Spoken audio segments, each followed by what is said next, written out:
से सपने होते हैं परछाई से, जितने कदम चलो उतने ही बढ़ते जाते हैं।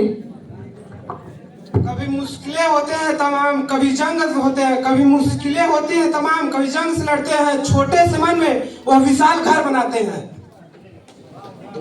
जब बड़ी होती हैं संतानें, जब बड़ी होती हैं संतानें, मगर कुछ विचार और धाराएं इन्हें पनपने नहीं देते हैं।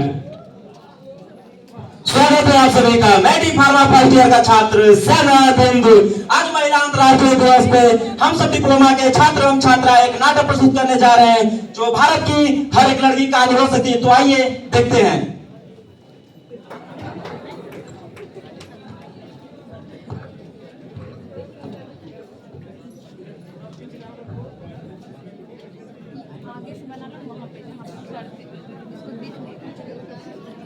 भाई वाह, पुस्तक दो, मुझे भी तो पढ़ना है। नहीं नहीं, तुम नहीं पढ़ोगी, तुम एक लड़की हो। क्यों नहीं पढ़ सकती? मैं भी पढ़ सकती हूँ। नहीं, तुम एक लड़की हो, मैं एक लड़का हूँ, मैं कुछ भी कर सकता हूँ। मैं भी कर सकती हूँ, मुझे भी पढ़ना है, पुस्तक दो। नहीं नहीं, मना किया था तुझे मैंने। पर पिताजी, मैं भी तो पढ़ना चाहती हूँ। पर कुछ नहीं, जाओ दादी घर में माँ काम करो, जाओ। माँ देखो ना, पिताजी तो मुझे पढ़ने ही नहीं देते हैं। तुम जानती हो ना बेटा, तुम्हारे पिताजी को ये सब पसंद नहीं है। मैं भी तो पढ़ना चाहती हूँ। इसकी कोई जरूरत नहीं है, मैंने तुम्हें पहले भी मना कर चुका है। मधु, इसे घर में लेकर जाओ। माँ मैं आपको बता दूं, माँ मैं भी पढ़ना चाहती हूँ। मेरे भी तो कुछ सपने हैं जिन्हें देखकर मैं बड़ी होंगी। ये देखिए, ये है सावित्री बाई फुले, जो भारत की पहली महिला शिक्षिका थी, जिन्होंने भारत की महिलाओं को शिक्षित किया। और इन्हें तो कौन नहीं जानता। ये है भारत की रानी लक्ष्मीबाई, जिन्होंने हमारे देश को अंग्रेजों की जंजीरों से मुक्त कराया और हमारे देश को एक स्वतंत्र देश बनाना। आखिर ये भी तो एक नारी थी। अगर आप लोगों की सोच ऐसी ही रहेगी तो कैसे पढ़ेगी नारी और कैसे बढ़ेगी नारी। माँ मुझे भी पढ़ना है, मुझे भी इनके जैसा बनना है। अगर ज्यादा होने की कोशिश की ना तो मैं कभी तुम्हारे हाथ पीले करा दूंगा। ऐसा न करो। मधु, कहाँ हो? इसे घर में लेकर जाओ।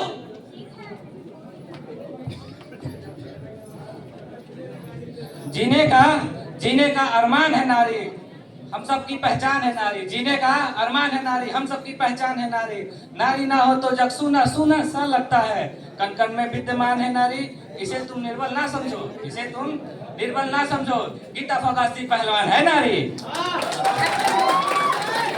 तो जैसा आप सभी ने देखा कि उसके पिताजी और उसके माँ ने जबरदस्ती उससे शादी करा दी। आइए देखते हैं उसके आगे का दृश्य।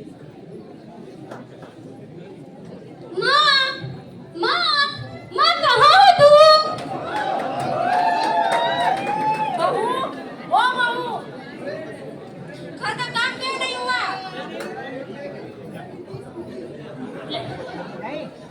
माँ कहाँ हो तू? क्या हुआ बेटा?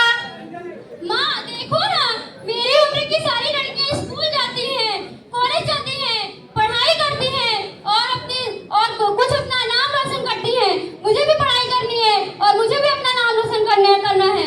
पर यहाँ तो मुझे पढ़ने ही नहीं दिया जा रहा है। बात बात में पिताजी मेरे हाथ पीले कर देने की बात कर देते हैं। तो मैं क्या करूँ बेटा, दुनिया की तो यही रीत है। पर माँ मुझे भी तो पढ़ना है ना।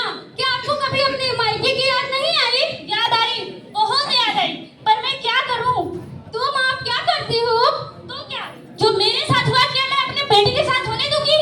ऐसा कभी नहीं होने दूंगी। नहीं, यहाँ पे ऐसा नहीं होगा। यहाँ पे सिर्फ और सिर्फ वही होगा जो मैं चाहूंगा, क्योंकि ये घर मेरा है, ना कि तुम दोनों माँ बेटियों का। मैं इस घर में तुम दोनों माँ और बेटियों का एक भी नहीं चलने दूंगा। मैंने इसकी शादी तय कर दी है। कल इसको देखने लड़के वाले आ रहे हैं। मैंने इसकी शादी तय कर दी है। माँ मुझे शादी नहीं करनी। माँ मुझे पढ़ाई करनी है। चिंता मत करो, मैं शादी नहीं करनी है। चिंता मत करो, मैं तुम्हें बता दूंगी। तो जैसा ने आप सभी सबने देखा कि उसके पिताजी उसके माँ ने जबरदस्ती उसकी शादी करा देती है। और आइए देखते हैं उसके आगे का दृश्य।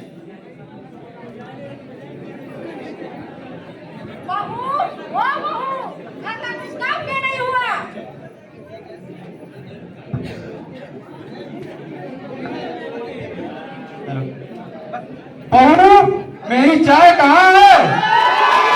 सत्या, मेरा टिफिन कहाँ है? जल्दी लाओ, मुझे ऑफिस के लिए लेट हो रहा है ना।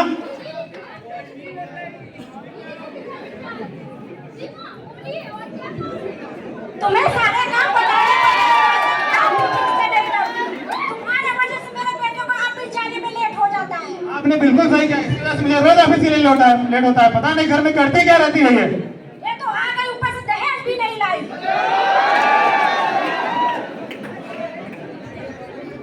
पर माँ जी, मेरे पिताजी ने तो आपके सुख सुविधा के सारे सामान दिए हैं और अब मेरे पिताजी बहुत गरीब है, वो आपको लाखों रुपए दहेज में कहाँ से देंगे? जब इतनी गरीबी थी तो बेटे पैदा क्या किए? दोपहर के समय वो छुप छुप के पढ़ाई करती थी। शाम के समय जब उसके पति घर से ऑफिस से घर आते थे तो उसे दहेज के लिए परेशान किया जाता था। आइए देखते हैं उसके आगे का दृश्य।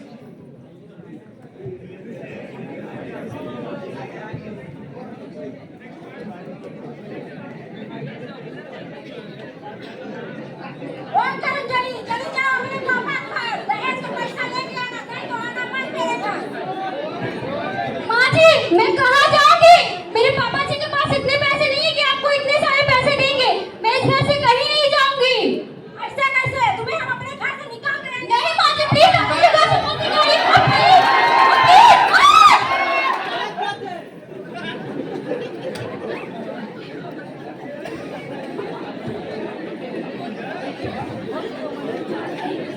अब वो लड़की मायके चली जाती है। आइए देखते हैं उसके आगे का दृश्य।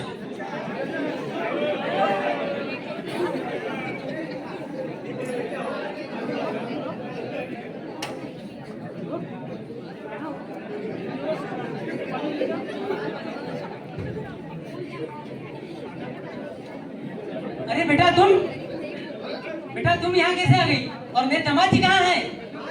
और जीजा जी कहाँ हैं? और ये बैग किस लिए लेकर आई हो? लगता है तुम पापा के घर से भाग के आई हो वहाँ से। लगता है भाग के आई है। हाँ, मुझे भी लगता है भाग के आई है। अरे मेरी बेटी, कब आई हो? और तुम्हारी ये हालत कैसे हुई? तुम्हें किसने मारा और तुम अकेली कैसे आ गई? ऐसा लग रहा है भाग कर आई है। मुझे भी लगता है भाग के आई है। नहीं माँ, मैं उस घर से भाग के नहीं आई हूँ। उन लोगों ने मुझे अपने घर से निकाल दिया है और पूरी दहेज का पैसा लेकर ही वापस आना।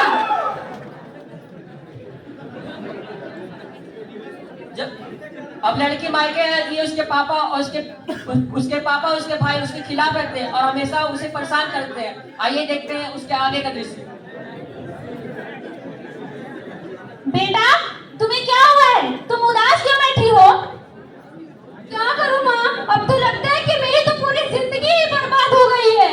ऐसा कुछ नहीं है, अब समय आ गया है तुम्हारे सपने पूरे करने का और पढ़ने का। अब पढ़कर कुछ बन और इस जमाने को कुछ बनकर दिखा। हाँ माँ, अब बिल्कुल सही कहती हो। अब मैं पढ़ाई करूंगी और इस जमाने को कुछ बन के दिखाऊंगी।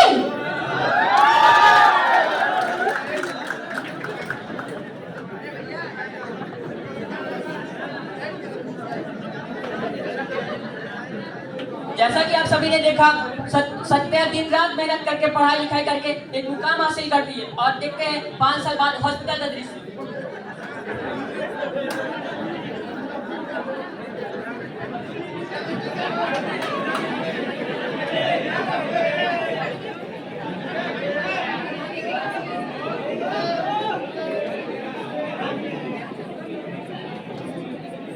पूजा, ओ पूजा, मेरे सीने में दर्द हो रहा है, ज्यादा हो रहा है।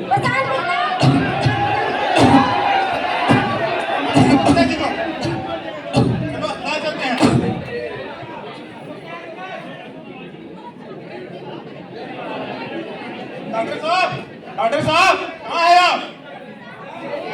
क्या हुआ?